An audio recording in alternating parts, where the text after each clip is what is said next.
I think about science, I do just my initial thoughts of it, I think is the opposite of faith. Once you start talking too much about the facts of life, it's kind of like, well, I'm not sure, because the more I think about it, and I think even when you think about the more science develops, you kind of think that it's an enemy of faith, and it kind of reminds me of like when I was a kid, I remember dropping the food on the ground and picking it up to eat it. And mom was like, why would you pick that off the ground and eat it? I'm like, well, I prayed for it.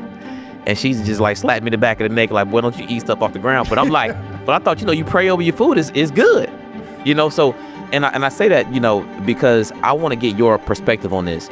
Is science the enemy or the antithesis of faith, or can it work together in tandem?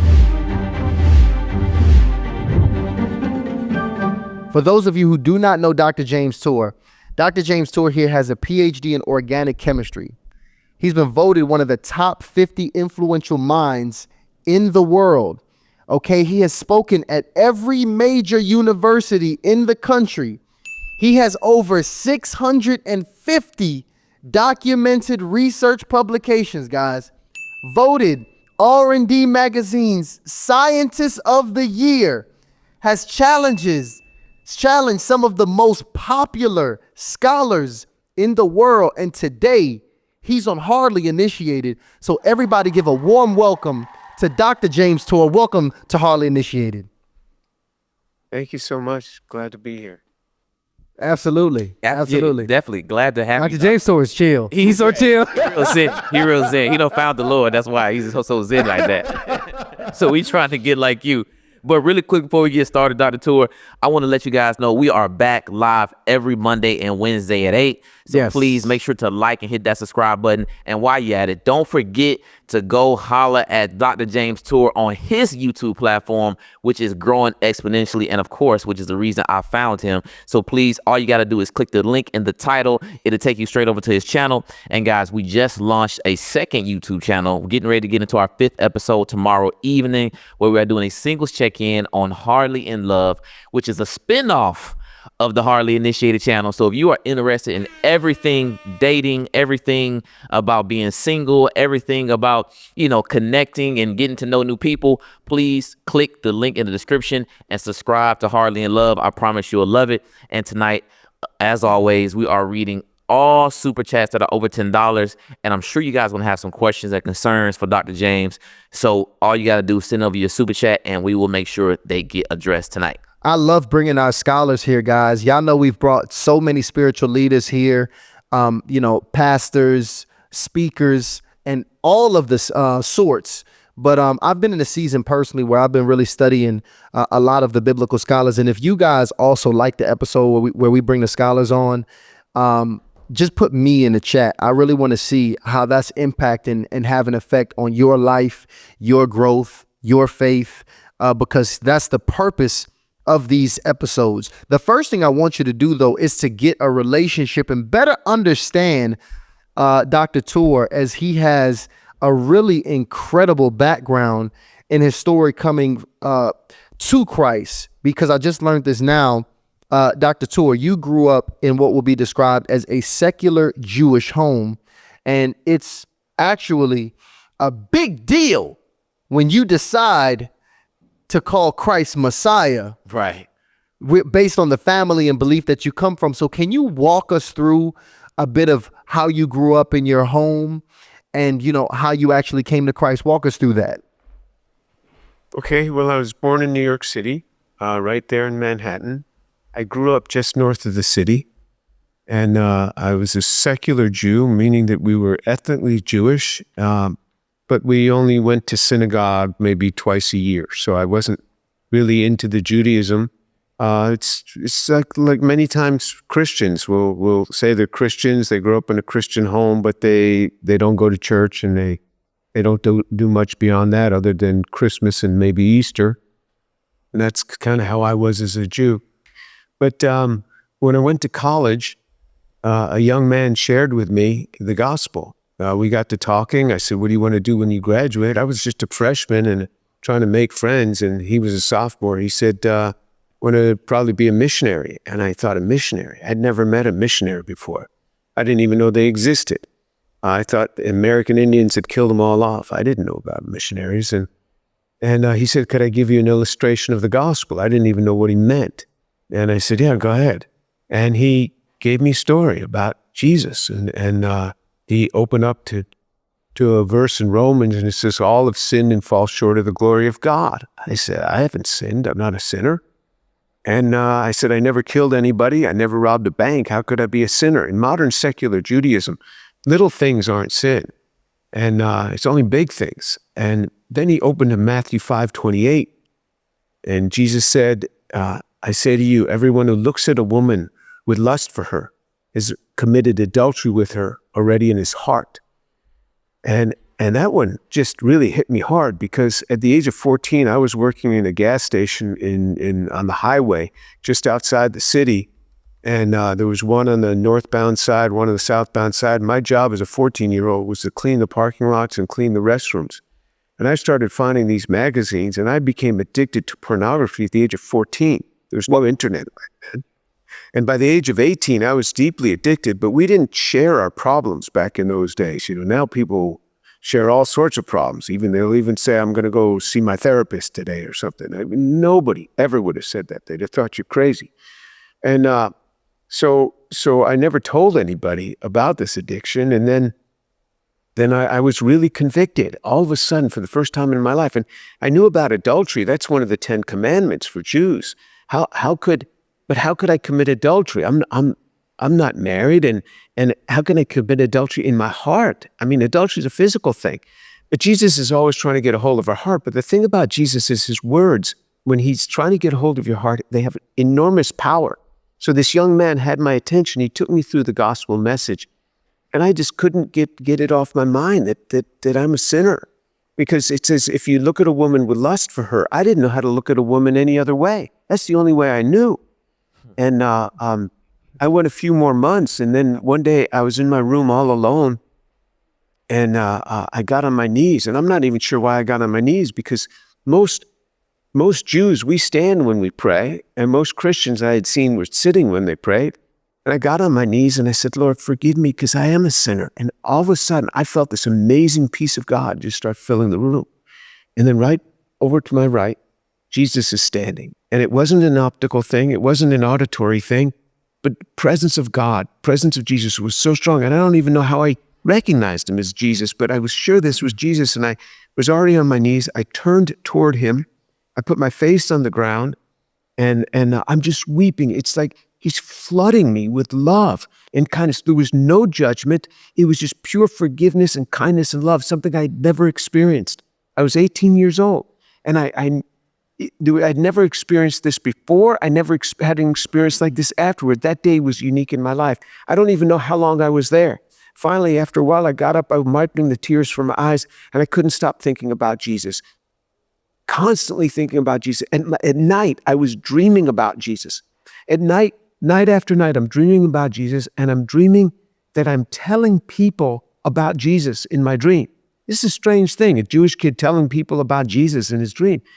And I didn't realize at the time that dream was prophetic, that that's what I was going to spend my life doing. He was just giving me a picture of it. And then a few weeks later, the guy who had shared with me back in August, now it's November, a few months earlier, he saw me walking on the floor. He said, Jim, have you received Jesus in your heart? I said, I don't know, maybe. I think I have. I said, why? He says, you haven't stopped smiling for weeks. Something happened to you. I said, something has happened. I said, how can I stay close to God? I've never felt close like this before. He said, if you read your Bible every day, you'll stay close to God. If you don't, you won't. So for 47 years, I've read the Bible every day of my life. When I had the flu, when I had COVID, when I had in the hospital, we had an operation, I read my Bible every day. I start in Genesis chapter 1, verse 1, and I just start slowly reading on through. When I'm done, I start the next day, and I'm doing the same thing, and I get through the Bible, get to Revelation chapter 22, and I start again. If you do not believe in the physical resurrection of Jesus Christ, send me an email, tour@drjamestour.org, and we will get together, and I will share with you about why I embrace the resurrection of Jesus. So that's my story, and that's how I came to know the Lord. I remember there was a very powerful part where your family found out that this is what took place, and they didn't take kindly to it. Your mom in particular, can you walk us through that as well, of your mom's response and reaction to this decision? Yeah, so I shared it with my parents, and of course they had concern, and my mom came up to the university after some time, and she wanted to see, what's this church I was going to, what's this group of people, because after that I moved into a house with 9 other Christian guys that was owned by a church that I was going to, and they had 2 houses by campus of guys and 1 house of girls in there, and I was living with 9 other Christian guys, and she wanted to see what was going on. And then I remember the first time I brought her to church with me, she was weeping in the church. And after church, I said, "You were really touched." She said, "What do you mean? Why do you think I was touched?" I said, "You were just weeping during the service." She said, "I'm weeping because of you, because I can't believe my son is here." I said, "Well, where would you like me to be on a Sunday morning?" She says, "How about the beach, like any other normal human being?" And so I said, "Why don't you read the New Testament? Just read the New Testament and see what it's like for her." She read the whole New Testament. She was a very deep reader. And I said, "Why don't you read the Old Testament?" And because most Jews have never read the Old Testament, just like most Christians have never even really read the Bible. And she read the entire Old Testament. And it wasn't until a number of years later she was doing more reading, and she was actually reading The Case for Christ by Lee Strobel. And she was reading I don't know where she got it. She was reading a intervarsity devotional, and she was reading the Bible all at the same time. And she called me one day. She says, "Jimmy, you wouldn't believe what happened." I said, "What happened?" She was 72 years old at the time. She said, I believe Jesus is the Son of God." I didn't do. She said, "Yeah." She said, "I was reading about his crucifixion, and it hit me. It hit me. Jesus is the Son of God." And she called up a local pastor, and they were living in Hilton Head, South Carolina at the time. They had a beachfront home, and he took her out back into the ocean, and he baptized her. And she started growing, and that's how she started growing. And, the next week she called me on the phone. We would speak every Sunday. She called me on the phone the next week. She said, "Jimmy, you can find any damn thing in the Bible." I said, "You can? What'd you find, Ma?" She said, "It says that the husbands should love the wife of their youth." I said, "Yeah, it does say that. Tell that to Dad." And she had it on speakerphone, and my dad was in the background. And he says, "I know all that already." And and she just started growing from there. But at first they didn't receive it. And my father, interestingly enough, I prayed for him for years. I read the Bible to him. I prayed with him, and he wouldn't move, wouldn't budge. And then on his deathbed, not from me, from a Jamaican nurse, she shared with him on his deathbed, and he gave his life to the Lord 5 days before he died. I mean, it was just amazing what God did. At the age of 94, he received the Lord. So that's my testimony. Shout out to the Jamaicans. I'll tell you, incredible. So that's a powerful testimony, Dr. Tour. And I have more so want to get your personal perspective on this, because as you stated, it's plenty of Jewish people that don't read scripture, just like it's plenty of Christian people that don't read scripture. And you yourself, growing up secular, as a secular Jew, stated that, hey, a couple of times a year, my family went to the synagogue. So my question is, for your mother to have such an emotional reaction to you, choosing to follow Jesus, but still at the same time only, really practicing faith at her discretion, so to speak. Why do you think she has such an emotional reaction to your change of heart?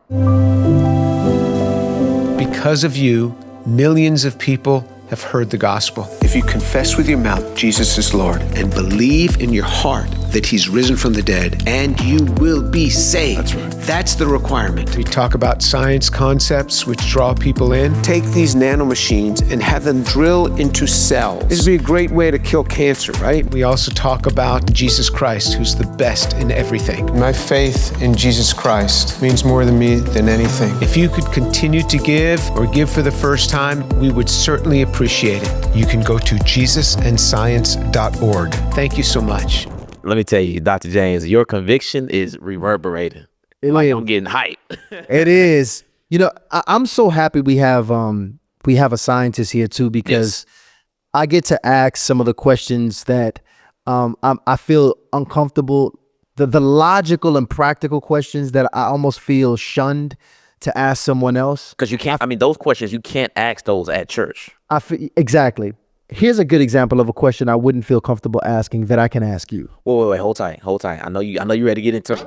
I know, hold tight. Listen, we got to give a shout out to our episode sponsors. Let's do it. Guys, not only do you need to click the link in the title to go ahead and follow our renowned scientists that we got on the platform, James Tour, which is how we discover him. So please subscribe and take a look at his YouTube Dr. platform. James, you better put some respect on that man's name. Dr. James Tour. Please subscribe and check out his channel. That is urgent. We actually do that immediately.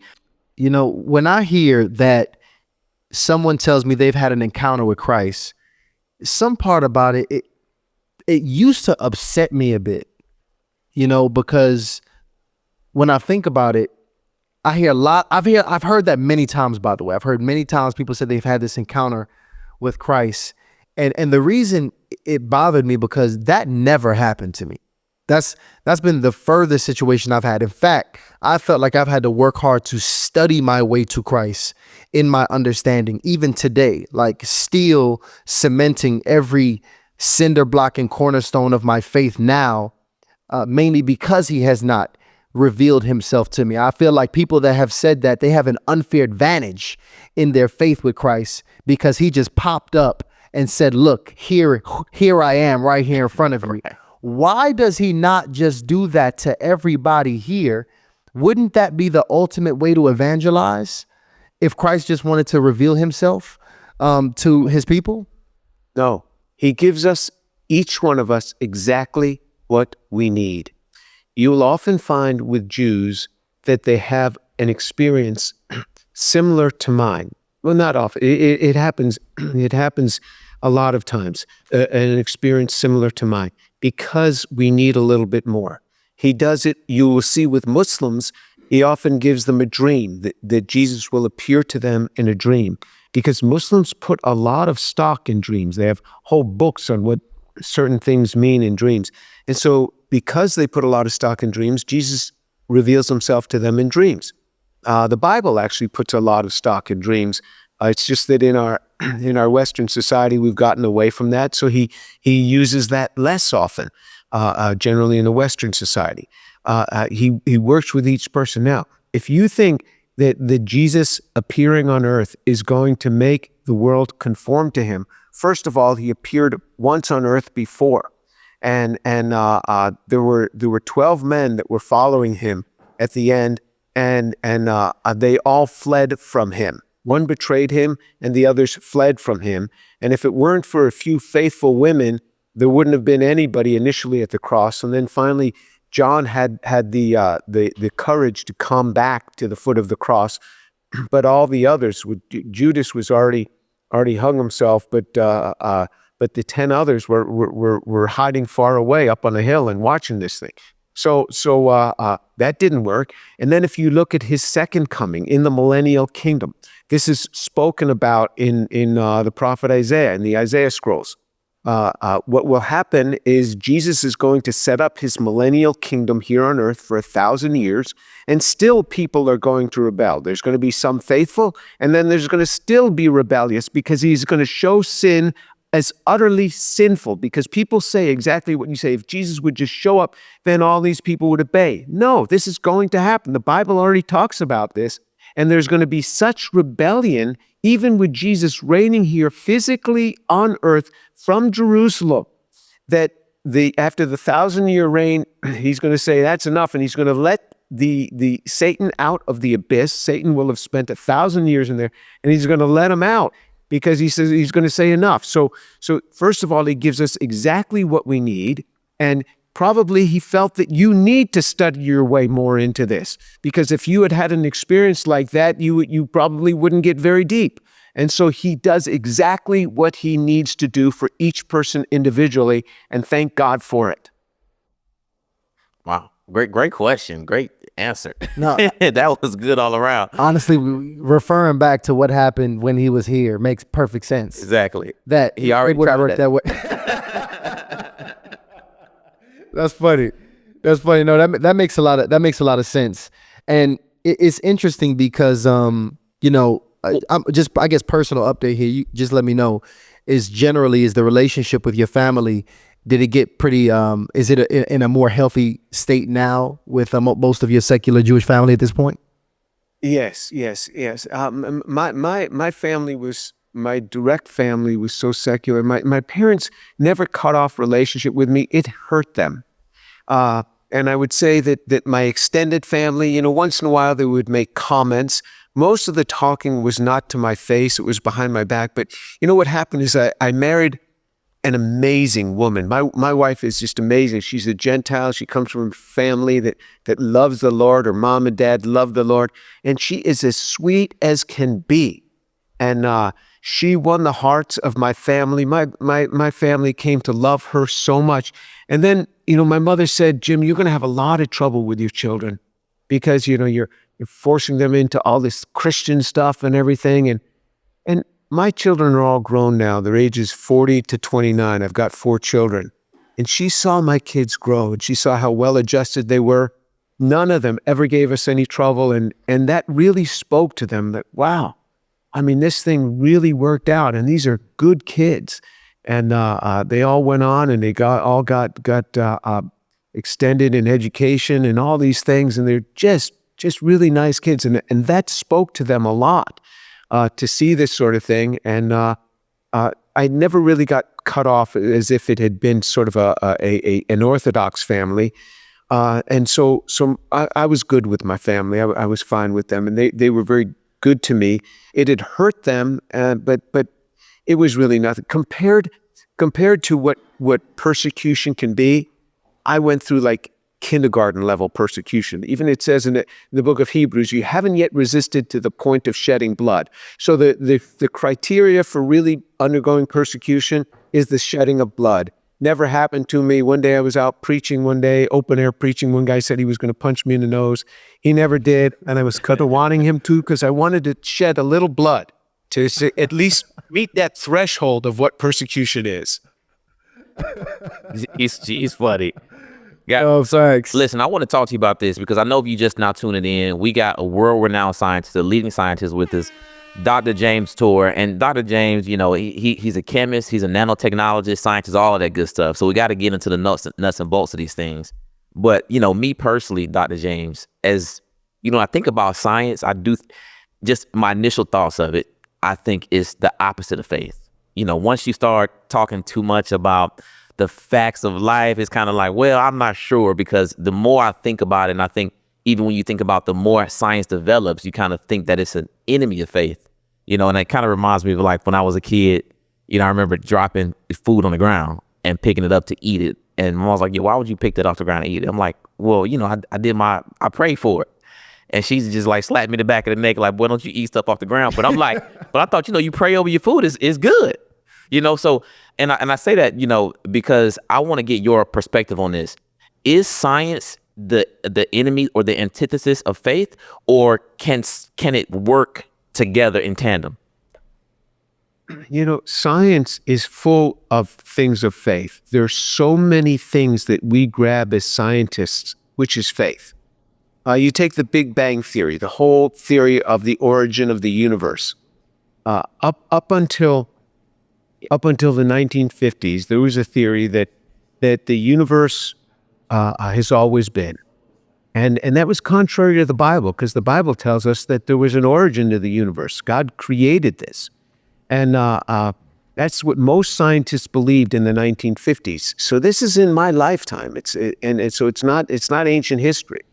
And then it wasn't until 1964, with the discovery of microwave background radiation, that they realize that the universe is expanding, so it goes back to an origin point, and that's the Big Bang theory the term had been coined, which actually matched up with the Bible.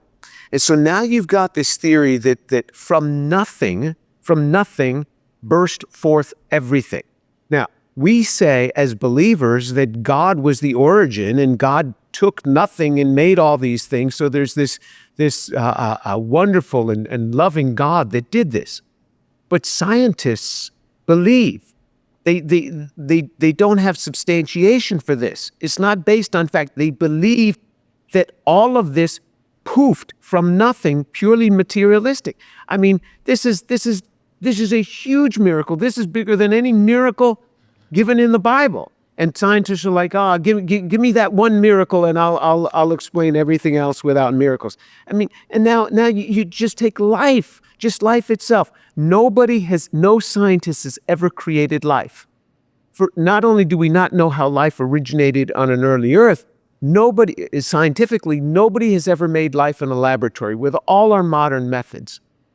And so where did life come from? And they have this idiotic theory that from a primordial soup of lightning strikes on a bunch of water, molecules formed, and those come together and form groups of molecules, and that then formed a cell, that formed life, and then multicellular organisms, and then all the life we see around us. I mean, we don't have substantiation for this, like none. And so they're taking that purely on faith. So science is full of faith all the time. But I'll tell you, our Christian faith is not just a blind faith. It is faith based on fact. Jesus has risen from the dead. There's so many facts around the resurrection. The Christian faith is based upon the resurrection of Jesus Christ from the dead. This is what the scriptures themselves tell us. Jesus rising from the dead substantiated that indeed he was the Son of God, and he overcame sin because he overcame death. And if you look at the resurrection, we have both biblical evidence and we have extra biblical evidence for the resurrection of Jesus Christ. And if I'm going to give you biblical evidence, we first have to establish, is the Bible reliable? Is the Bible reliable, full of facts for us? And the answer is yes. Let me go through that with you, if I could. If you go into any academic institution, like this university, like any academic institution, and you speak to these unbelieving religion professors, most professors in the departments of religion are not believers, and many of them are even agnostic or even atheist in secular universities, and they come from such a background. Did not know that. They may have come from a Christian background, a Jewish background, a Muslim background, a Hindu background, but most of them are not believers in God. But if you ask them, here's what they will agree upon. There was a man named Jesus who died by crucifixion, and this may have been one of the strongest facts in human history from that era, because there's so much written about it. So they will say, yes, there was a man named Jesus who died by crucifixion. They would agree to this, that Jesus' disciples asserted that he had risen from the dead and appeared to them, and those disciples died for that assertion. So, even though they don't believe that Jesus has risen from the dead, they will say that his disciples believed it, asserted that, and they died for that assertion.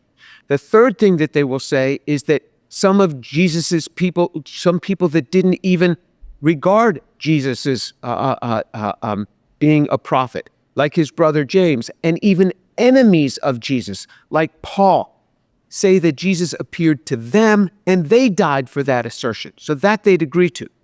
Then if you go to one of the greatest historians, probably the greatest historian of the 20th century was Will Durant. And he wasn't a Christian. He said he was an agnostic and with pantheistic overtones.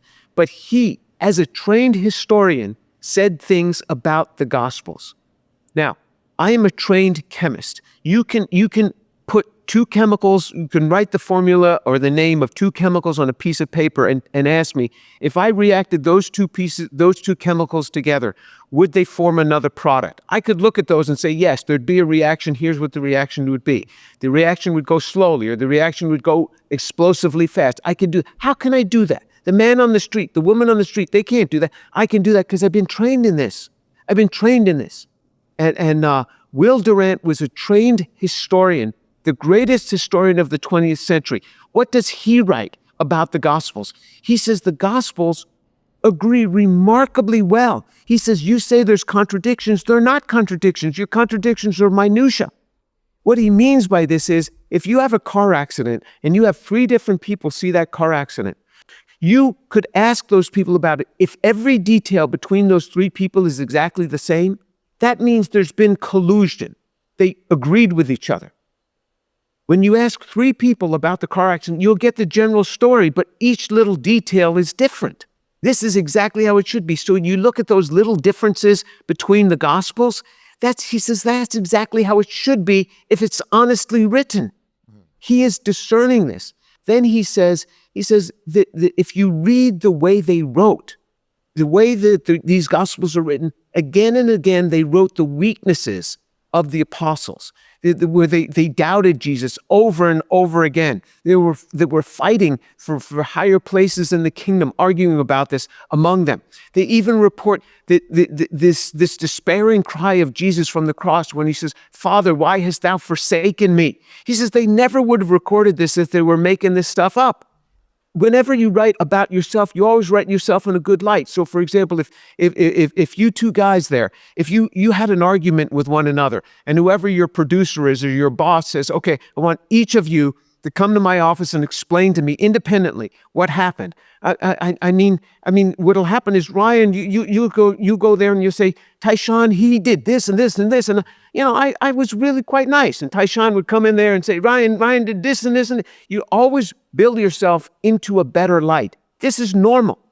He says these guys didn't do it. They reported again and again all their weaknesses. So to a trained historian, he looks at the New Testament. He says they agree remarkably well. He even went so far as to say that if you tell me that a small group of men, that 11 men could have written this, could have composed this in one generation to come with such an appealing ethic as this man, if you tell me that they could have done this, could have written this document, that would be more miraculous than anything Jesus ever performed in the Gospels itself. This is what we have.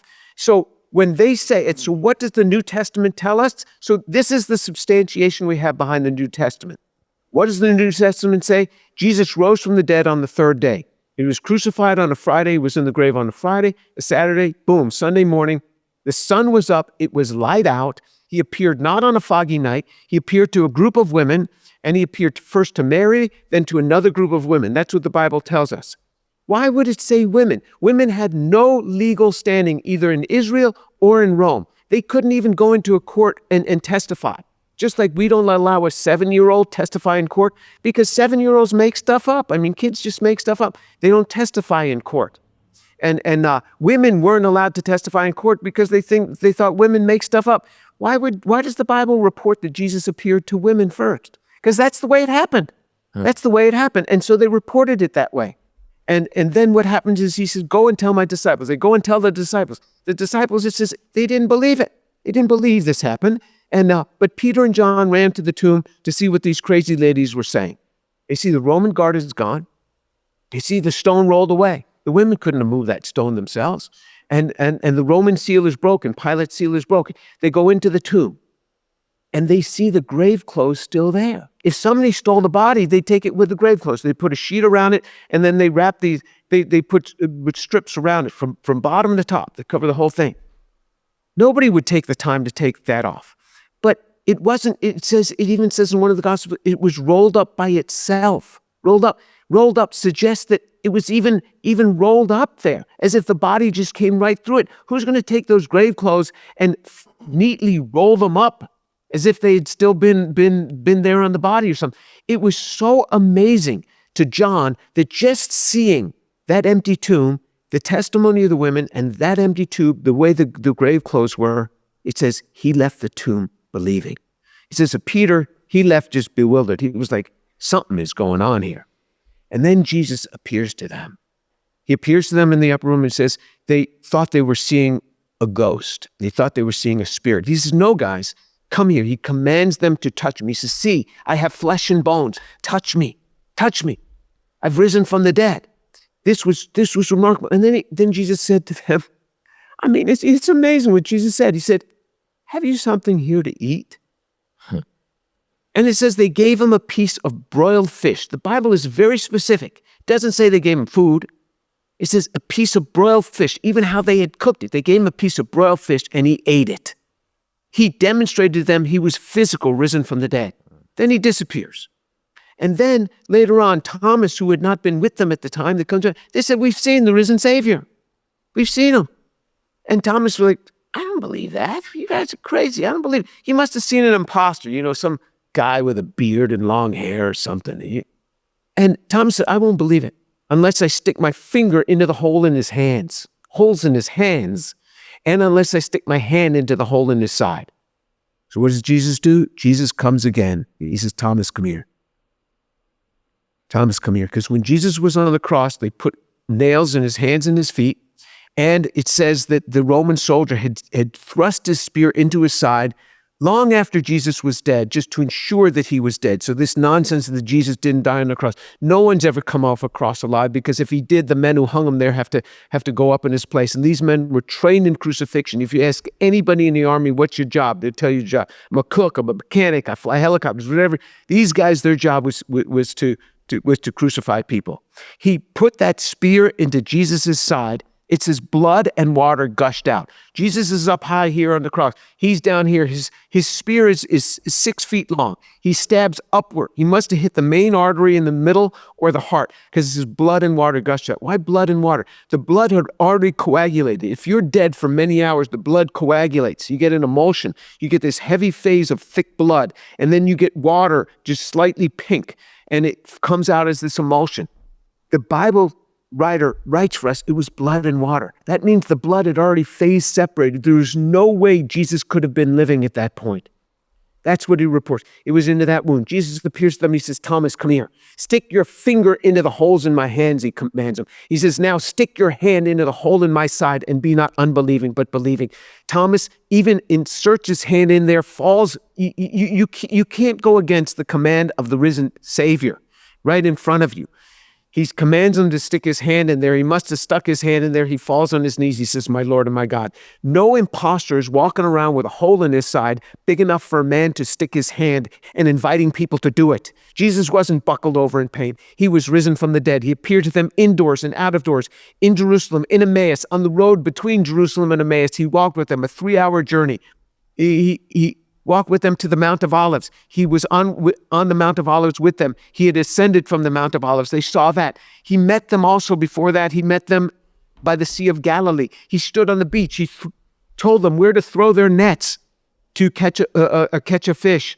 And then when they came in, he was already cooking fish for them and bread on a fire there on the beach for breakfast. He says, bring your fish. Let's put it on here too.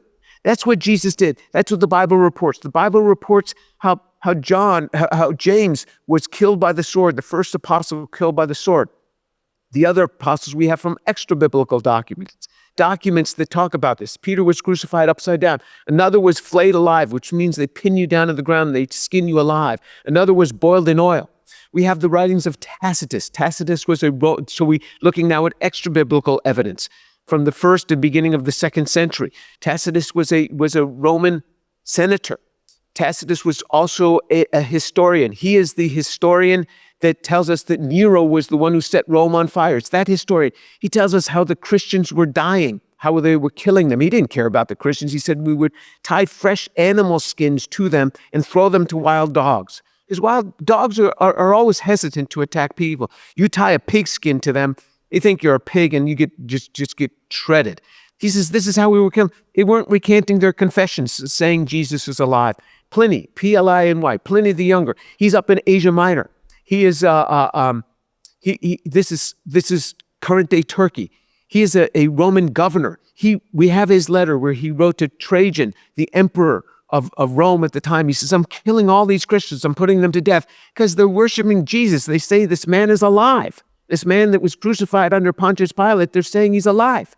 And Trajan writes a letter back. We have his letter too. He says, you keep putting them to death. If they won't recant this confession, put them to death. So these men, these women, these people in that generation of Jesus, they weren't dying for what they believed to be true. I would die for what I believe to be true, but that's nothing magical. People do that all the time. These people who saw Jesus risen from the dead, they were dying for what they knew to be true, and nobody dies for what they know to be a lie. These people, if you look at Watergate, this scandal that occurred, this cover-up, these strong politicians, as soon as the FBI started poking around and said, we're going to put you in jail, boom, they all started revealing the real story. Chuck Colson goes to jail. The thing fell apart in a week. These men went to their death. Look, they'd be boiling the oil. This guy would be in it. If he was lying, he just said, look, psych, April Fools, let me tell you what we did with the body. These people went to their death seeing Jesus risen from the dead. This is what empowered them. So our faith, it's not a blind faith that we have. It is based on facts that Jesus Christ rose from the dead. It is based on the facts of prophecies, Old Testament prophecies. And you say, well, those prophecies were written into the Bible after Jesus. Couldn't have been.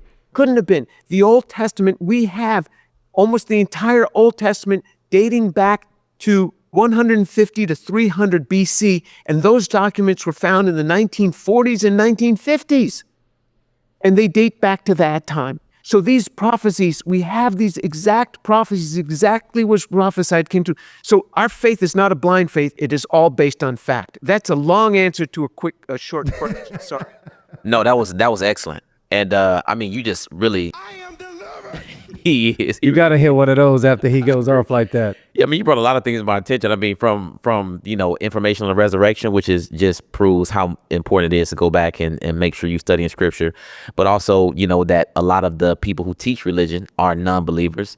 And the biggest thing, the biggest thing to me was also at the beginning when you stated that, scientists are basically saying miracles are not real, but the whole inception of how they say the world came to be is one it's a miracle. Right? Huge miracle. It's a joke. You know what? One guy even said, give us one miracle and we'll explain everything else. No, they want that miracle, and they explain miracle after miracle. I mean, there's so many things they can't explain, and they just make it up. I'm very curious because I would imagine, scientists all over the world go crazy when you speaking about faith and, proving that, the historical and the evidence behind faith.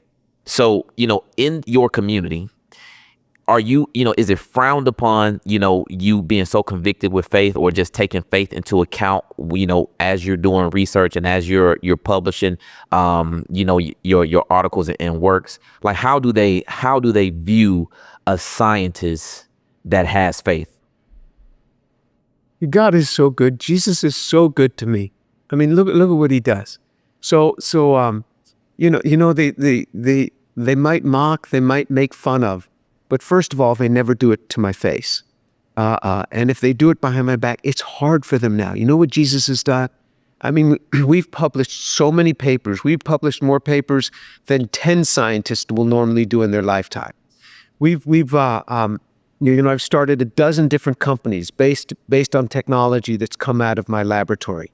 We've discovered so many new things, and we have ways of metrics of determining what is the impact that you've had on the scientific community. There's something called a Hirsch index, an H index, and measure. So the vast majority of people that would like to somehow make fun of me, my H index is much higher than theirs. So it's a little bit hard for them to make fun of me in that sense. But because God has been so good to me, He's elevated me in so many different ways. And you see how good Jesus is. So yeah, do they say things all the time?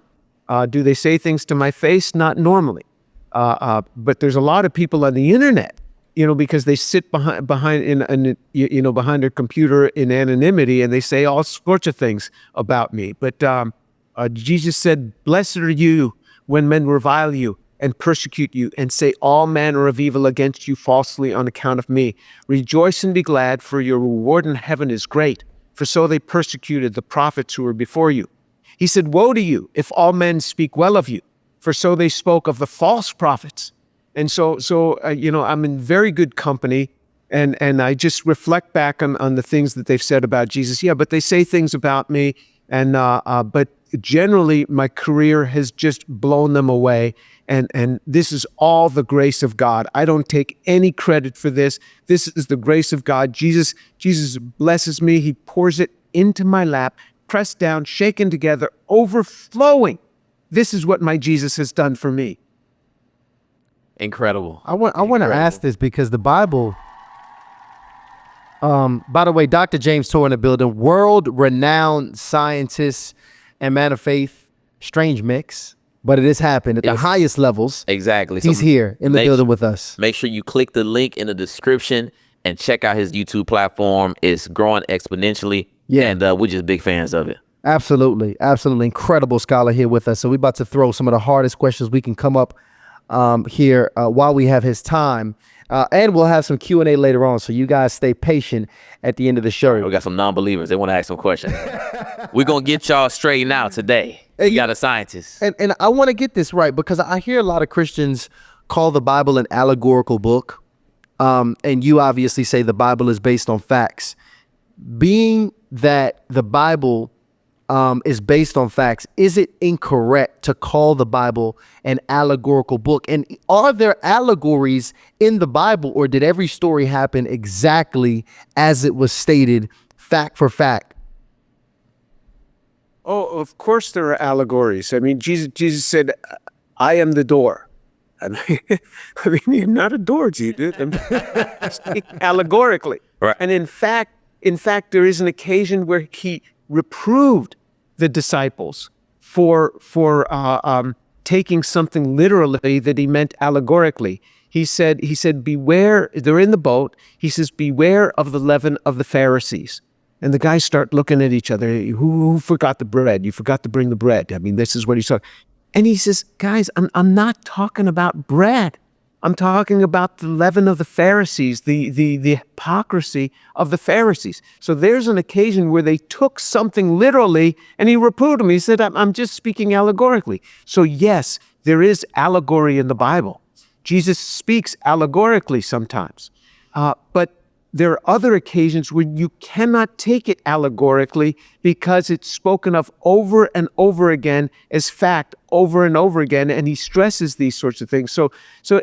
And the Bible is not an easy document. It's not an easy document, and this is why we study it, and this is why you can spend a lifetime with the Bible, and you're constantly learning from it. And what happens is we read the Bible and say, wow, this really speaks to me. And that is great. The Bible speaks to us. But then when we want to understand context and other things, sometimes it's good to say, okay, what have other people, how have they viewed this? Was this viewed allegorically? And you look at what scholars have done. There's so much scholarship in the Bible. We've got for 1,500 years, we've got Jewish scholarship around the Old Testament. And 1500 BC. So for 3,500 years, we have Jewish scholarship. For 2,000 years, we have Christian scholarship. That's a lot of years of scholarship. And usually you think, a PhD is 4 years. We're talking about, collectively, we have over 5,000 years of scholarship. So we can go back to those written documents and see, okay, how did they view it in this generation? When they weren't influenced by TikTok, they weren't influenced by these sort of things. How did they view this? So it gives us a greater understanding. And it's so good that we have scholars that have provided a basis for us to have these apologetics, these arguments that substantiate these things. It's so good that we have archaeologists that look up and find these artifacts that substantiate every city that the Bible has referenced, substantiate the wars that went on in these locales. And then we have the coins that people have found that mark exactly the types of things that were going on. I have in my office, I have a coin that my Jewish friends have given me that from Israel, and it just all marked and labeled and substantiated, that has the P on it for Pilate, from the very generation of Jesus, and he would only put the letter P because and it was the Greek like letter P, and because if the coin had a face on it, the Jews wouldn't touch it because they considered it like idol worship. It just had the letter P. We have these coins that substantiate the things that we reference in the Bible. It's so good that we have these experts in coins. It's so good that we then, on the other side of it, that we have people that can pull us out of that and say, look, it's what the Bible is speaking to us. How does it impact my life today? That's what I need to know, so that we have pastors that can help us to say, wow, that verse really encourages me. That spoke to me today in exactly what I'm going through. And so God, in his infinite wisdom and by his grace, has people with all these different abilities and backgrounds. Some people that can sing, that start singing scripture verses and just start drawing you to God through this. People that have that talent and can pull this together. So it's the whole body of Christ that makes this document, this book, what it is. Dr. James, I'm very curious because as you mentioned, you got some of the leading research and technology being, brought to the world, from your office or your camp, your campaign. I'm just very curious if you think that some aspects of scientific research, as we advance, could potentially take us away from God.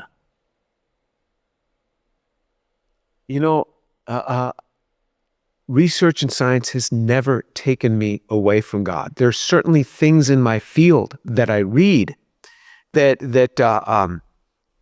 don't pair up with what the Bible says, but I have never seen a scientific fact oppose anything of what's written in the Bible. I've just never seen it.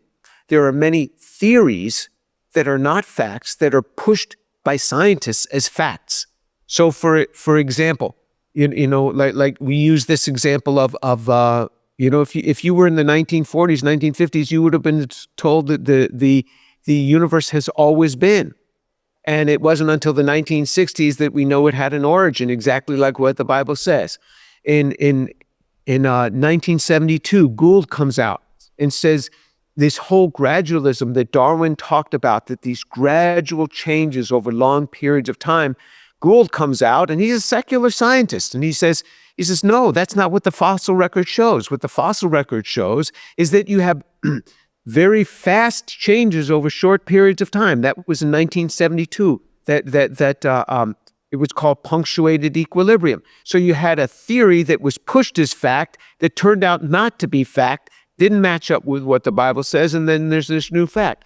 We were told that the dinosaurs died because of climate change. And then it wasn't until 1980, Alvarez came with his hypothesis that a meteorite hit the Yucatan Peninsula, threw all this dirt up into the air. That obscured the sun. The plants died. The herbivores therefore died. The carnivores had no herbivores to eat. They died. And that's what killed off the dinosaurs.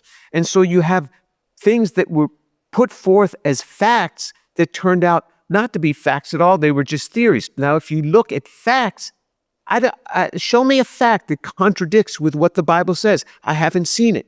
So when you really look at things and you understand this is science, but it's just a theory, then you don't have to hang your hat on that thing. This is the working theory, okay? But it's subject to change because these theories are changing. Certainly on the order of decades, these theories are changing. So it's never shaken my faith. Science has never shaken my faith. In fact, it's strengthened my faith. It's made me appreciate God all the more. Okay, well, what about, let me ask you this, because let's get away from the facts that were later proven to actually be theories, and more so about some of the scientific discoveries, like with the AI technology. I know they're doing working on gene cloning and those types of things. Do you think that those things, if continued to be pursued, could potentially be harmful for humanity and how we view faith as a whole? Every new technology has the potential to be deleterious, to be bad, and to be good. I'll take you a car, for example. An ambulance can take you to a hospital. That is a good thing. Somebody could get in an ambulance and drive through a crowd at a parade and kill a lot of people. That is the same technology being applied in different ways. AI can be terrific. I mean, if you learn how to do things and control at the genome level, which they're doing, you could cure all sorts of diseases. You could cure sickle cell anemia. You could cure all sorts of genetic diseases. You could make it so that people who are genetically predisposed to get breast cancer are no longer getting breast cancer. You can do this when you can start modifying at the genome level. These can have great effects. I mean, think about your child. I mean, you look at how much you love your child, and your child has some genetic disorder. If you could modify a few genes and correct that, that would be great. If your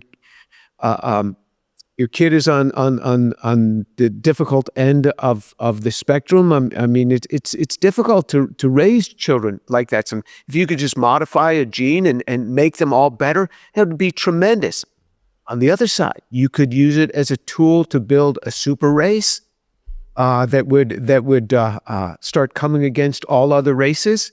You could use it as a tool to eliminate a certain race, where you find out what are traces within a certain race, and you come in and you do genetic modifications that you release a virus that would do genetic modifications that will wipe out a race. Yes, there are possibilities of all of this. So you see, it's the same technology applied in two different ways, but every technology can do that. I'm looking into a camera right now. I just got a new camera. You can use these cameras to do podcasts and talk about Jesus. You can use the same camera to film pornography and corrupt the minds of people. So same technology applied in different ways, always has been and always will be, because people are dastardly. We will always find ways to sin with everything we have, because sin is utterly sinful. Honestly, that's a fact. Yeah. That is an absolute fact. You gave such a incredible response. Even after you gave it, I was just letting it settle and breathe. When you broke down the allegories, in the Bible and the parables, I think to some degree it's still a slippery slope on how we interpret what is and what is not an allegory, because I've heard, some people teach and interpret that some entire stories were not necessarily historically true and were allegories.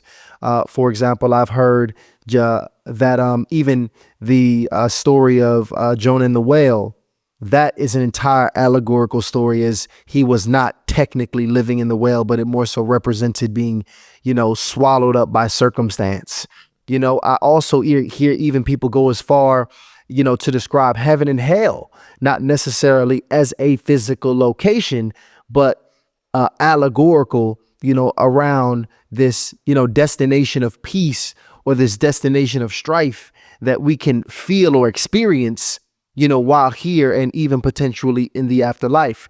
So to get to a more specific question around that, based on science and all your studies up until this point in your life, have you confirmed that heaven or hell in particular is an actual destination, a physical destination that you would actually visit, or more of a concept that we experience here and in the afterlife?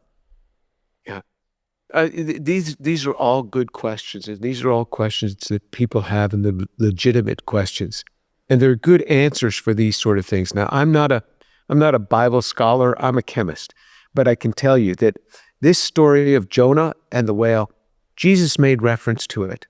He said, as Jonah was in the belly of the whale for 3 days, so the Son of Man will be in the earth for 3 days. And he was speaking of his being after his crucifixion, how he was going to be in the earth for 3 days.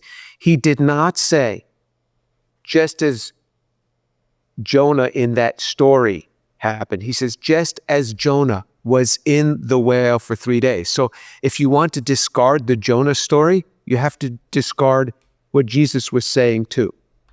But, and then as far as heaven and hell, there's a lot of description in the prophet Isaiah describes what hell is going to be like. A lot of those descriptions are substantiated by Jesus. He talked about where the worm does not die, where the fire is not quenched, and the worm does not die. He spoke of this. He said that there is going to be a great chasm between these places in Sheol, and he spoke about these things.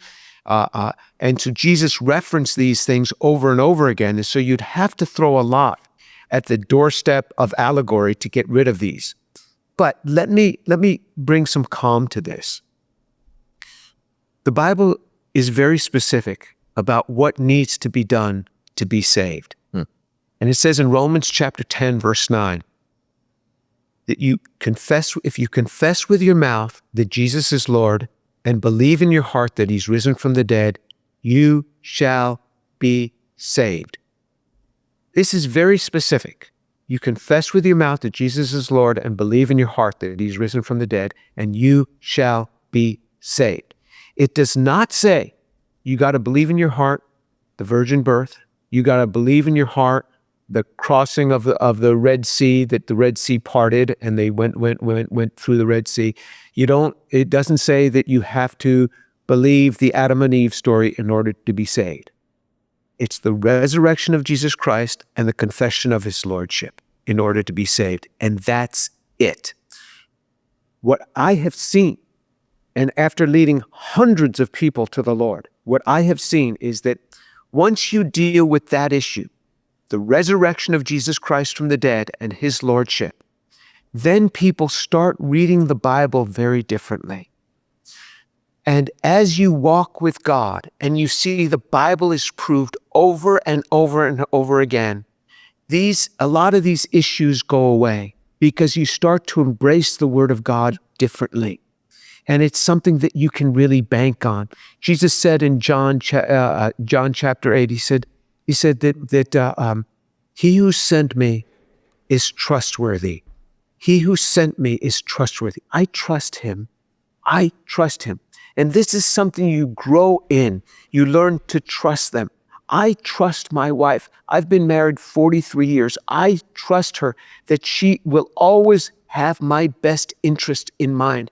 I trust her because for 43 years, she has always fulfilled her promises. She has always been good to me. And so I trust her. You learn to trust the Lord. You learn to trust the scriptures because you see it proved in your life over and over again. Early on, a lot of these things, I remember even early on, guys were talking about demons, and I said, you believe in demons? And, I was a brand new believer. They said, you don't? It's just all over the Bible. And then I thought, yeah, Jesus was talking about demons all the time. When you first come to the Lord, these things are so strange to you, but you learn to trust this book over and over again. So that's, and now let me deal with the other issue of believing in your heart that Jesus is risen from the dead. You say, do you have 100% absolute assurance of this? Let me tell you something. I don't think we can have 100% assurance of anything in this life, anything. And by this, I mean this. I am speaking to you guys right now. I'm speaking to the two of you right now. And I don't know for sure that you exist. I don't. This may all be a computer simulation. That the probability might be small, but it could happen. This is a computer simulation. You guys are just avatars sitting there and a few electrons and transistors, and I'm the same. And this is all being done by some space alien, and everything we see, it's all their space, all their computer. Again, small probability, but it's there. In other words, we can't have 100% assurance. I just shared with a guy just last week. I shared with a guy, and he said, well, I need 100% assurance before I would receive Jesus. And I said, okay, do you have 100% assurance that George Washington lived? He says, yes. I said, you do? All the eyewitnesses to George Washington are dead. So how do you know? And in fact, even if they were alive, they might be lying. They might be lying to you. How do you know George Washington? Do you have 100% assurance? He said, you're right. I don't have 100%. Yeah, I said, you don't. We don't have 100%. But what we do is we act upon the faith that we have. And let me tell you one short story from Mark chapter 9 that'll run this thing home.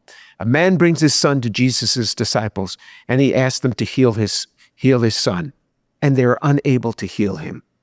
And then they see Jesus coming off the mountain, and he grabs his son, he runs to Jesus, says, Lord, heal my son if you can. And his son falls into convulsions right there in front of Jesus. And he says, Lord, heal my son if you can. And Jesus said, if you can, all things are possible to him who believes. And the man said something really profound here. He said, Lord, I believe, but help my unbelief. Lord, I believe, but help my unbelief. And you can understand how he had some unbelief, because he had just brought the kid to Jesus' disciples. They were unable to heal him. And Jesus didn't say, well, you go away. When you come back, when you have 100% belief, you come to me and I'll heal your son. No, Jesus immediately healed his son. Because the man was honest with him. He said, I'm not 100% there, but heal him anyway, Lord. Help my unbelief. And Jesus said, whatever belief you have, it's good enough. I don't know if the man's belief was 50% or 25%, but whatever it was enough. And Jesus healed his son. And I'll tell you, that man left Jesus believing much more clearly that Jesus was a healer after he saw Jesus heal his son. He believed him much more. And that's what happens. We believe much more over time. So I ask your audience today, I say, believe in the resurrection of Jesus Christ, proclaim his lordship, and that he has risen from the dead. I gave you biblical evidence. I gave you extra biblical evidence. You'll never have 100% of everything. But based on what I have said, take that evidence and embrace the resurrection of Jesus Christ from the dead, because that's what you need to have to get saved. And that faith will then grow. That belief will then grow. That you are grabbing on and taking hold of the evidence that's there, it's going to grow with time. I am delivered. That was powerful. I ain't gonna lie. Yeah, incredible. I think, listen, I did not expect a renowned scientist to come save some people tonight. Because it's people in the chat that truly got delivered tonight. Absolutely. But I want to do this, man. I mean, I think, we've had an excellent conversation tonight. Dr. James Tour, thank you so much. I would like to go ahead and open up the phone lines so we can bring a couple people. There. It's almost time to do it. But again, also, guys, click in the title of the YouTube video to check out Dr. James Tour's work. And really quickly, Dr. James, while we're bringing people up, so be patient. We're going to bring a couple people up, take a couple of questions. What I want to do actually is, and I know we briefly spoke about this, the Big Bang Theory or kind of these things that a lot of the scientists are pushing. But if you could, by the way, guys, if you want to get on, the link is in the chat right now. Ryan just dropped it, so you can click, go backstage, turn your cameras on, and we'll go ahead and get to it right after this question. And this is huge, by the way, because not many people get to ask him a question. So this is really like a once in a lifetime situation. Oh, yes. He literally speaks across the world at the top university. So this is a real big deal, guys. So go ahead, join so we can bring you up. Can I just say something? You guys have said so many nice things about me tonight. I sure hope my wife is watching. Send her the link to the show. Dr. James, man, listen, you the man, man. You the man. So, but I want you to just, go over this very, very briefly because, and the viewers, the initiates, they'll see this once they go to your channel because you have been very critical of the origin of life research. And if you could take a brief moment to explain what the origin of life research is, why it has been so important to the scientific community, and how it might be detrimental to how we view faith.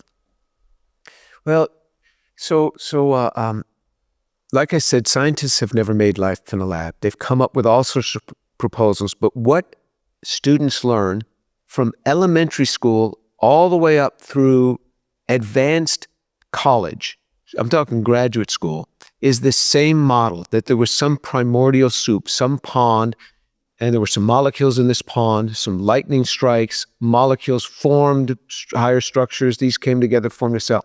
We have no basis to substantiate that. We have no idea how to make life. And we taught all these people such that when I've taken surveys, 2/3 of the general public thinks that scientists have made simple life in the laboratory. 2/3 of the general public thinks that. And so the general public has been steered totally wrong. We don't know how to make life something as basic and fundamental as life. In fact, we can't even define what life is. We can show characteristics of life, but to define what it is even hard. And even just take a dead cell, can you bring it back to life, or even define what it is that was just lost at the moment that it died? it's a very hard concept. And what happens is scientists will put themselves forward and as if they've got a command of this thing, and people think that, oh, life is ubiquitous, so it just happens. Doesn't just happen. There's been input here, and it's an amazing, amazing thing. And so this is a stand that I've taken. We don't know how to make the 4 basic classes of compounds, and we don't know how to assemble them together. We don't know how to make the higher order structures. We don't know how to do this. And how this happened on an early Earth with nobody around, just by materialistic terms, we have no idea. Wow. That's the basic synopsis. You told me to give kindergarten level. No, so I tried to not use the names of compounds or anything. And if people want more when they ask questions, I can certainly go as deep as they'd like. That sounded 10th grade to me. Yeah, because listen, what I'm gonna tell you, I was a little worried about. I'm not sure we're ready for Dr. James' tour, because it was one debate I looked at where you turned around and went to the chalkboard and it was like DNA drawn on the board. And I'm like, wait, I'm not sure. We're gonna have to really get the advanced initiates That's what I'm saying. on this episode. And by the way, guys, if y'all are enjoying this episode as we bring these scholars to the platform, drop "I am" in the chat if you are enjoying this type of episode, as this is something very new that we're introducing to the platform, bringing these world-renowned scholars. I mean, come on. I mean, Dr. James Tour is one of the hardest scholars to get here, Right, and on the platform. and one of very few who actually incorporates faith into his message and his work. So this is huge. This is rare occasion. It really is. It really is here. One thing I found fascinating before we get to the hotline. And don't be scared. Matter of fact, Lano, real quick, hit the hotline. They just get regular. Hit the hotline. Get them warmed up. Bleep. That can only be one thing. There you have it. We are blasting your speakers out today, but do not be scared to come up here and talk to Dr. James Tour. Like I said, once in a lifetime deal. Go ahead, Ty. Yes. You mentioned that a lot of these guys that are in our schools, in these, which, by the way, many of us have taken these religious studies class, especially of us that went to college. These are people who are agnostic, who are non-believers, and even a lot of atheists. We're bringing, man, we got some interesting debates coming this Wednesday, guys. Is polygamy biblical? That's going to be this Wednesday. It is going to be a show this Wednesday at 8 p.m. We also have the atheism interview, or I would say a debate, also coming to the platform this month, something you guys have been asking us for. A lot of atheists, they pride themselves in being intellectuals, and they use their intellectualism to justify atheism. So why do you think that so many guys that get deep in these religious studies actually just leave faith altogether and decide to go more on the side of being agnostic or atheist? Well, certainly in secular religion departments, there is that mindset. It's hard to go through many of these institutions. I think if you go in as a believer, I'll give you an example.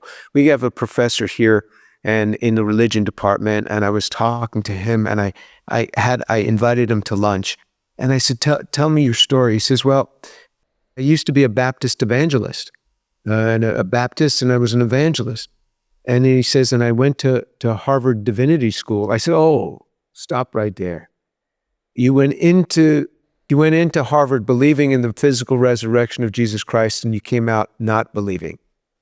He said, yeah, maybe that was the source of it. So they get into these schools, and they're surrounded by these so-called intellectuals who themselves don't have an experience with God in the sense of having the Bible really speak to them. It's become purely academic. And then they just suck the life out of impressionable young people. And I think that's what goes on. There's very few seminaries or schools of divinity, I should say schools of divinity at secular universities in this country where you can go in believing and having a lot of faith and come out believing, having a lot of faith. And the same thing happened to a dear friend of mine. His name was Nabil Qureshi. He was a Muslim who came to faith in the Lord. And I remember he was an evangelist. And then he went to Oxford to get his PhD. And during his PhD, he came back and we were talking. I said, what have you been reading lately in the Bible? He says, well, I'm reading, this portion. I said, what do you think? He said, well, trying to analyze, was this really a later insertion in the Bible? I said, what are you talking about? A later insertion? You think that he was thinking that Moses didn't even write these first 5 books of the Bible that are attributed to Moses. I said, haven't you ever read in the Gospel of John? Jesus even said, he says, you don't believe me because you don't believe Moses. Moses wrote of me. Moses wrote of me.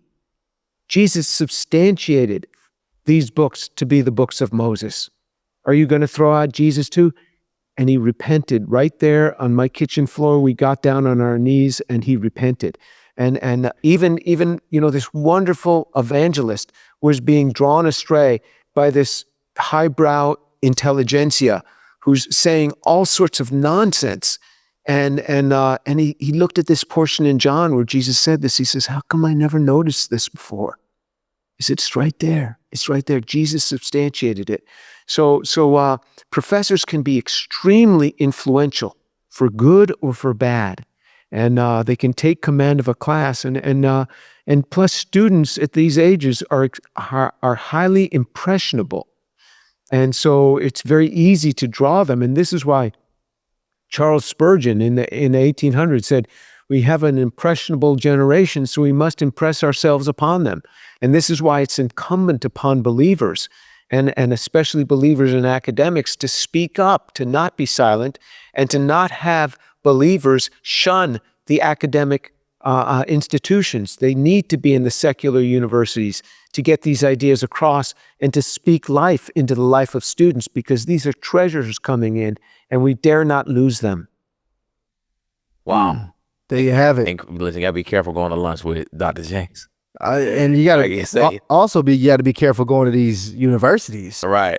because I could absolutely see how, that can happen. Well, listen, the initials are being shot tonight. We do have one person in the back, which we're going to bring up in just a second. Shout out to Practitioner, her lover and an initiate. She says, yes, I love epigenetics and its potential, but we also have to talk about the consequences of pushing forward defective genes. As a scientist, I'm intrigued with how we play God in medicine.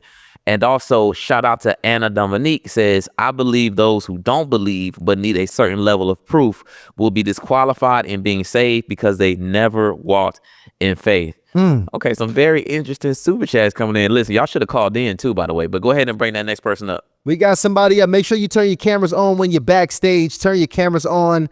It looks like my sister has her camera off. Why y'all being shy tonight? And I think is this our moderator? Moderator, you know better than this coming back here. Kosher Leotards is backstage.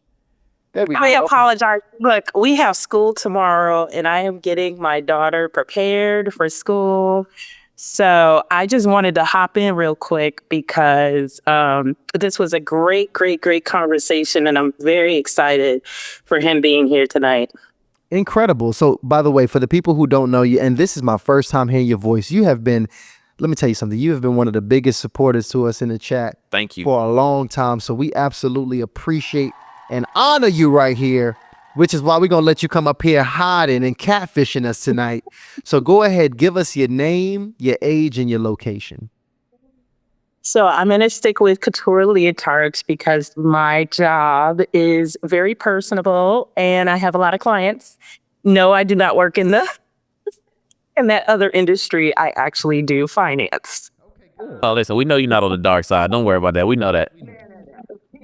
I'm 46 years old and I'm originally from Chicago, but I live in the South. There you have it. What's your question for Dr. James Tour tonight? Okay, so Dr. James, again, I so excited that you're here tonight. Very happy that you are sharing your experience from a very different perspective.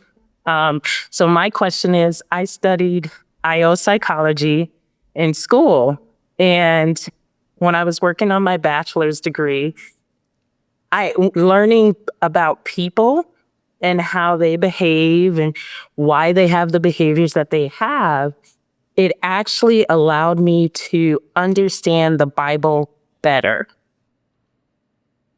So I was able to read the Bible from a human perspective. Why would Abraham go and say, yeah, I'll give up my kid for you?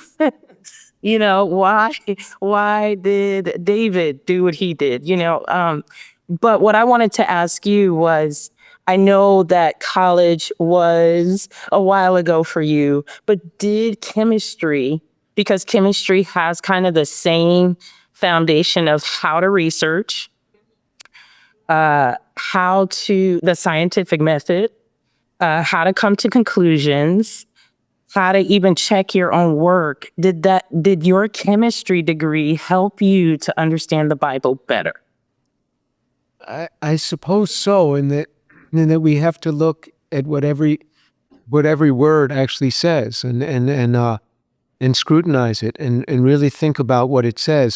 So when you read chemistry, and when you're interpreting data in chemistry, you have to be careful about saying, aha, this is it, this is the interpretation, because you may be wrong, and you have to look at other things and get confirming pieces of evidence. And this is what the Bible does. I mean, sometimes you think you understand something, and then look at the same story in, say, another gospel. Or if you're in the book of Kings, go over to the book of Chronicles and see how it was written about there, and you'll glean more. I think what chemistry's done for me is it's given me a much better appreciation. So, for example, if I look at a leaf out on a tree, I know that there's a magnesium atom sitting in the middle of a porphyrin that photons of light are hitting, and then electrons get spit out, and that's what forms the photosynthesis process, where CO2, carbon dioxide, is being converted into carbon to build a tree, and oxygen for us to breathe. And so when I see a tree, I see much more than just the common person who looks at a tree, because I'm thinking in my mind's eye of the molecular structure that makes that up. Same thing when I'm talking to people. I think about what's happening in their brain, the chemistry that's happening as I'm speaking to them, or the photons of light switching the rhodopsin-like molecules in their eyes from a trans to a cis conformation. And so I'm thinking about other things. So I think that when we learn an academic subject, it actually allows us to have more of an appreciation for life and the beauties of God, that God would make an eye like this, that God would make a leaf like that. It gives me a greater appreciation for God. So yeah, I think education is a great thing, but I also agree that we have to think about our children and what is the best environment for them. Is maybe a Christian school better, because they would be surrounded by other Christians, and then they, if they need to have a more advanced degree in some sort of science or engineering, then after that they can go to a secular university for a graduate school. But we have to watch our children too, because I work in an academic institution, in a secular institution, and sitting in the classroom with some professors might be fairly brutal to some of the things that we want our children to be protected from. There you have it. Kosher, thank you so much for coming up here asking your questions. Was that all you have for us tonight, sweetheart? Yes, and again, I'm very appreciative. My molecules are all over the place, doctor. Listen, thank you so much. You have a blessed night, okay? You guys as well. You too. We appreciate you. We love you. Yes, we do. I see y'all asking how to be a moderator in the chat. You got to be as consistent as Kosher Leotards. That's what you got to do. You got to go ahead. Here. Absolutely. You got to be consistent. If we see you guys being active, letting people know what's going on in the chat, dropping these call to actions, we'll go ahead and mod you up over time. But it looks like, let me tell you something. It looks like, I don't know if it's because, we material. got the material's a little different here. I got this, I got a world-renowned scientist. It can appear like we got this older white guy here teaching us here on the channel. They're like, the initials like, what is going on here tonight? I'd rather just watch before come here and talk. In fact, I want to ask about that because we had a really good conversation, Dr. James Tour. You gave me some something I thought was pretty fascinating. I want you to give that to the audience because I asked, in all your years, you've seen Christianity from so many different angles. You've discipled so many people, you've evangelized, you've taught at the highest levels, and you've seen also Christianity in different cultures. And I asked you earlier, but before the show, have you saw that fundamentally there's some different ways that Christians in the African American community believe versus Christians in the white community? And I thought your answer was fascinating. So I want to ask you that here in front of our audience here. What did you see any fundamental differences in how we believe in those different cultures and communities? Well, what I think is that you certainly in the Black community, you certainly have scholarly people and more scholarly people coming on up. And so that's not been a problem, but I view it more as a difference of culture. And so what happens is that when you go to different countries, you see different emphases based on culture. I did prison ministry for 10 years. For 10 years, I was in a maximum security prison every week, every Monday night, and most of the guys that attended my Bible study were Blacks, and we built real friendships. But it's interesting. I teach the Bible from more of a scholarly perspective, and they got into it. I mean, it wasn't that they did not have the ability to do that. But then when I would watch them in their own circles, it was more the expression-filled things and the dancing and stuff. And I'm okay with that. And so it's a cultural thing. And I was in a Southern Baptist charismatic church when I lived in South Carolina for 11 years. And it was half of the people there were African American, were Blacks, and they were a little bit more on the expression-filled side, but it was more expression. But if it had not been for the Black community, the Black church, there would probably be no church in this country. And the reason I say that is because that is what was written by Dietrich Bonhoeffer. Dietrich Bonhoeffer came to the U.S. in the 1930s, before the start of World War II. Dietrich Bonhoeffer, if you've never heard of him, he is one of the greatest intellectuals for the Christian faith from the 20th century, a great Christian intellectual.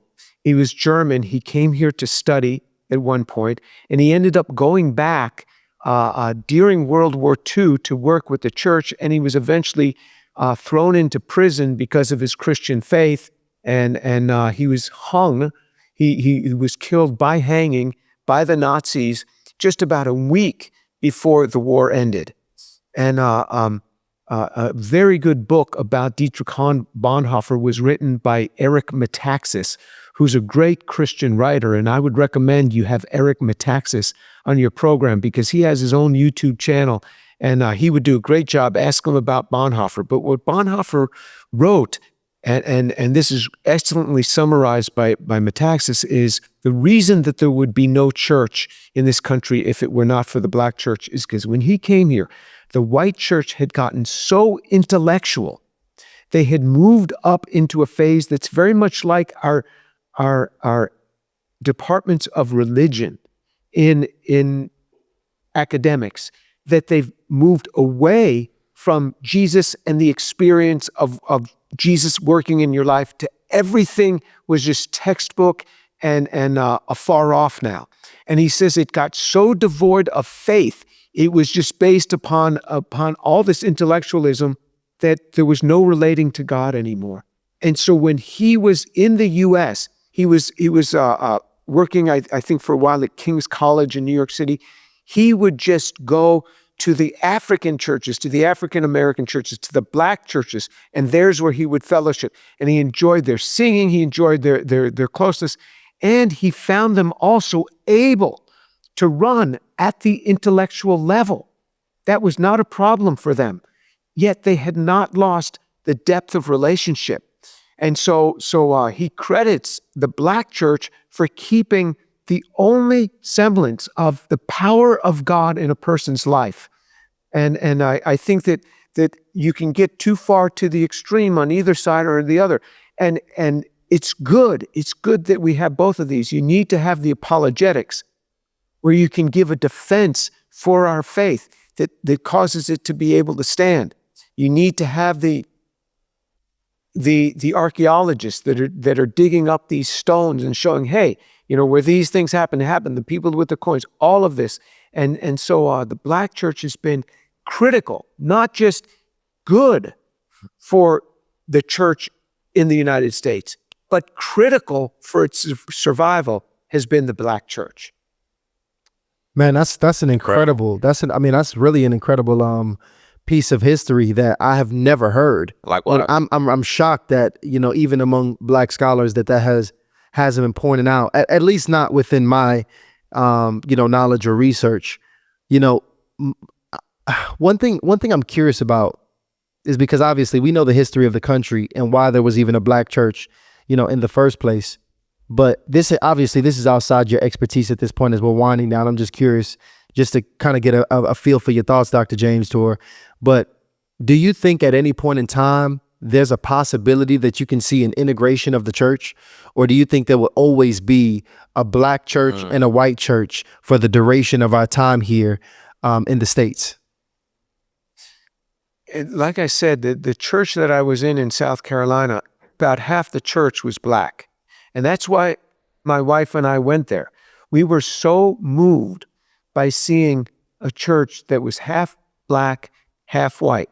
And it was exactly the demographic of the city that we lived in. And there were some whites that didn't feel real comfortable there, not because Black people were there, but because of just the way the Blacks expressed themselves in worship. There were some Blacks there, the Blacks that would come that didn't feel comfortable. I don't think it was because there were whites, but there was other parts of worship and the way the Bible was taught that they weren't as much used to. So I saw an example of it. And it worked. And in fact, it was fun. It was fun to have it this way. And we enjoyed having it this way. And in fact, my wife is not white. My wife is not Black. My wife is brown. Her family harkens from the Indian subcontinent. And so we would joke about this, that my wife would used to say that she's halfway between. And but I didn't even think of people as Black and white. One of my best friends today is a Black man, and I don't think of it, hey, he's Black. I mean, he's just my friend. He's just my friend. I mean, we go to the same church and we love each other. And I pray for him. I send him a text message prayer every morning, and he sends me a text message prayer back every morning. I wake up a little bit earlier than he does, but I pray for him every morning. So yeah, I think it's going to come together, and I think it can work. I'm saddened by, sometimes I think the government has pushed us apart. That if they just leave us alone, that we in many ways do much better. Man, strong. Honestly, man, thank you so much, Dr. James. This whole conversation, has really been something to a lot of new perspectives that many people may not have heard. It's fascinating. Absolutely fascinating. A really great conversation to cement your faith in different ways that you may not even know that your faith needed or could be cemented. So great perspective. And I thank you so much for coming up on here and joining us. I want everybody to know that if you would like to go and see Dr. James Tour's YouTube channel, he's growing it, he's building it. It's one of the most unique YouTube channels I've ever seen. It's an intersection of faith, of science, of chemistry like you've never seen before.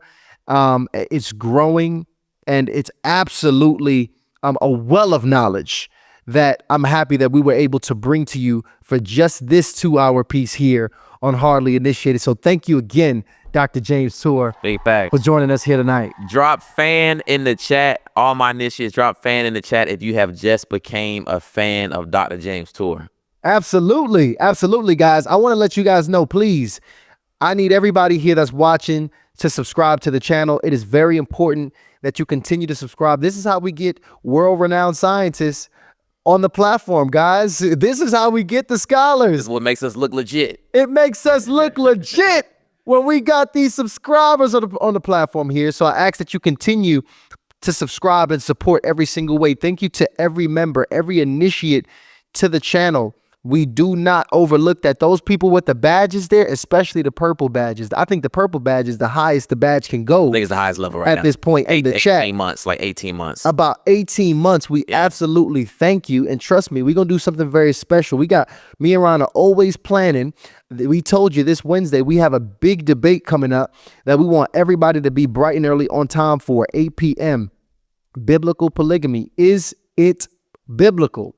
All right, we're going to have a great conversation this Wednesday and really for the rest of this month. This is just a taste of what we're bringing you. But I want to ask Dr. James Tour, man, before we let you go, is there any final words you want to give the audience before we go ahead and send you about your way? Yeah, there is something. If you don't believe in the physical resurrection of Jesus Christ, you can send me an email to tour@drjamestour.org, and I will gladly meet with you. We'll set up a Zoom conversation.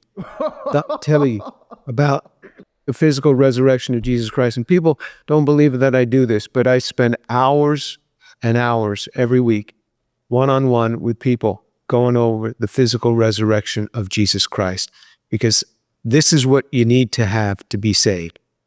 And so I invite you to do this tour at drjamestour.org, and we'll get together. And this is not for Christians. Please, if you already believe this, don't. This is not for you, because I got to devote these hours to the unbelievers. And if you just want to talk about other things, I'm sorry, I just can't do it on an individual basis. But if you don't believe in the physical resurrection of Jesus Christ, let us get together, because I want to see you saved. I want to see you enjoy Jesus like I enjoy him. Incredible. That is incredible. That's an amazing offer. That's an amazing offer. So To go ahead and get free one-on-one coaching right. but you don't believe, so that's amazing. Thank you, Dr. James Tour. And I want to give shout outs to people that's everybody that's supporting the platform, donating to the platform. That really means a lot. Hey, fun fact, guys, we actually got somebody that just popped up backstage real quick.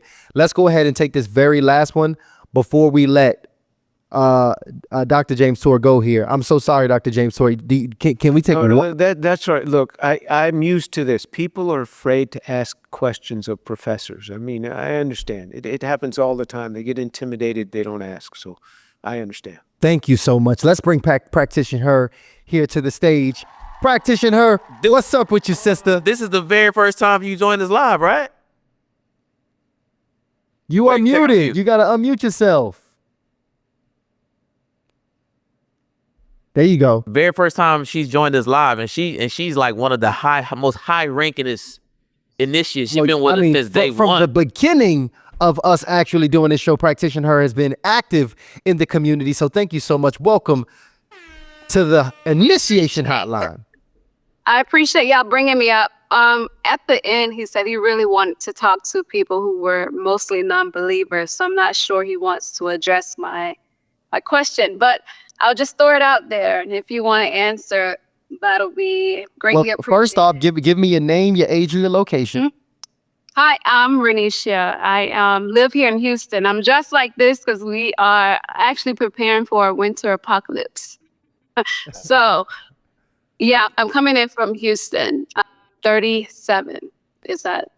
There you go. Get everything? You got it. What's your question? Shoot. Awesome. I am a nurse practitioner, nurse midwife myself, and I love how science meets religion. Recently dive into the book by Francis S. Collins, The Language of God. And I'm very interested in, what do you think about religion as it pertains when religion meets humanity? For example, we are being taught that our genes, they're encoded to tell us about our story, our history. Our genes can tell us whether we have certain diseases, whether we're predisposed to certain ailments and mental health issues. I'm interested in whether you believe that life is predetermined, and if so, where do we draw the line on morality and genetics? Yeah, there are many things in our life that are determined. I'm short. I would love to be, a few inches taller. I mean, there's nothing I could do about that. That's been determined by my genes, and so there's some things that I can't change, and that was determined. As far as other things, God knows everything. God knows everything. That's part of the definition of God. So He knows where we're going to be and what we're going to do long before it ever happened. At the same time, the Bible talks about free will. So there are things that are already determined. There's some free will within that. Sometimes I use the analogy of a 3-year-old in a home. A 3-year-old in a home may have free reign of the whole home, but you don't go out that front door. I'm not going to let you just walk out that door. I'm not going to let you climb out the window. You can be here in the home. So there is freedom for us, but the freedom is within certain boundaries. And there are things that we can do that affect our health. There are things that we can do that make our health better. So we have certain parameters. And then there's other parameters that we just can't mess with. Only God has defined that. And that's the barrier. And those are the parameters that I'm more interested in those cases where we don't have the ability to self-regulate. Yeah, and there are clearly things like that. And God has set certain boundaries for us, and He doesn't let us pass those. And one of those has traditionally been genetically, but I mean, scientists are pushing the boundaries now, and hopefully we can do things for good with this. And like I said, other people will do dastardly things, but the Bible speaks of both. The Bible speaks of things being predetermined, and the Bible speaks of free will. It has both of them. And as Charles Spurgeon said I never try to reconcile them because they are both there, and I've accepted in my own mind that they are both there, and I don't have to reconcile things that have never had a conflict between them. God has put them both there, and this is one of the things I put in the hands of God, and I say, God, you're in charge of this. I don't really know where these things meet, but I trust you. I trust you. I appreciate it. Thank you. Okay, well, I'm in Houston too, and I got to get ready for this snow that's coming in because I lived up in Syracuse, New York. I lived up in Wisconsin, but snow and Houston don't go together. So I want to be home when the snow starts falling. Yeah, infrastructure, we're not built for it. I appreciate it. Thank you so much. Thank you all for having me up last minute. Absolutely. Listen, we appreciate you. You're one of our favorites. And I'm just glad that you finally joined us live. We need you all the time. Yeah. Appreciate it. I'll make it a habit. Absolutely. All right, y'all have a good night. You too. Good night. Good night. I see you had. Hey, Ryan, I can tell you one big difference between the Black community and the white community. What's that? You can ask a woman to say her age. We get in big trouble for that. Oh, listen, no, it's the same in the Black community, but me and Ty, we got a special way to special relationship with the ladies. We've established a culture here. Exactly. Yeah, trust me, it's the same. It is the same. Definitely. But let me tell you, Dr. James Stewart, thank you so much again for coming up here. Thank you, everybody, for tuning in. Yeah. And nerding out with us tonight. I'm telling you. And then, we got blessed by two of our favorite initiates calling in. So that was really cool to get a chance to see them on the platform live. That was dope. No, it's super special, guys. Thank you so much here for tuning in. Again, every Monday and Wednesday night at 8 p.m. Eastern Time, we are here for you. And if you want to join us on our brand new channel, Hardly in Love, our dating activation channel, that's every Tuesday and Thursday night, also at 8 p.m. So 8 p.m. All you got to do is type in Hardly in Love Dating and you'll find us, or you can just go ahead and click the link here in the description. And for those who have been here since the beginning of the channel, I was telling, Dr. James Tour, this started off as a dating and relationship channel where we were really searching to find answers for our families, for our communities. And we saw that these problems, they're not material solutions, guys, they're spiritual solutions. So as we went ahead and we went deeper and deeper in faith, we went all the way to Dr. James Tour.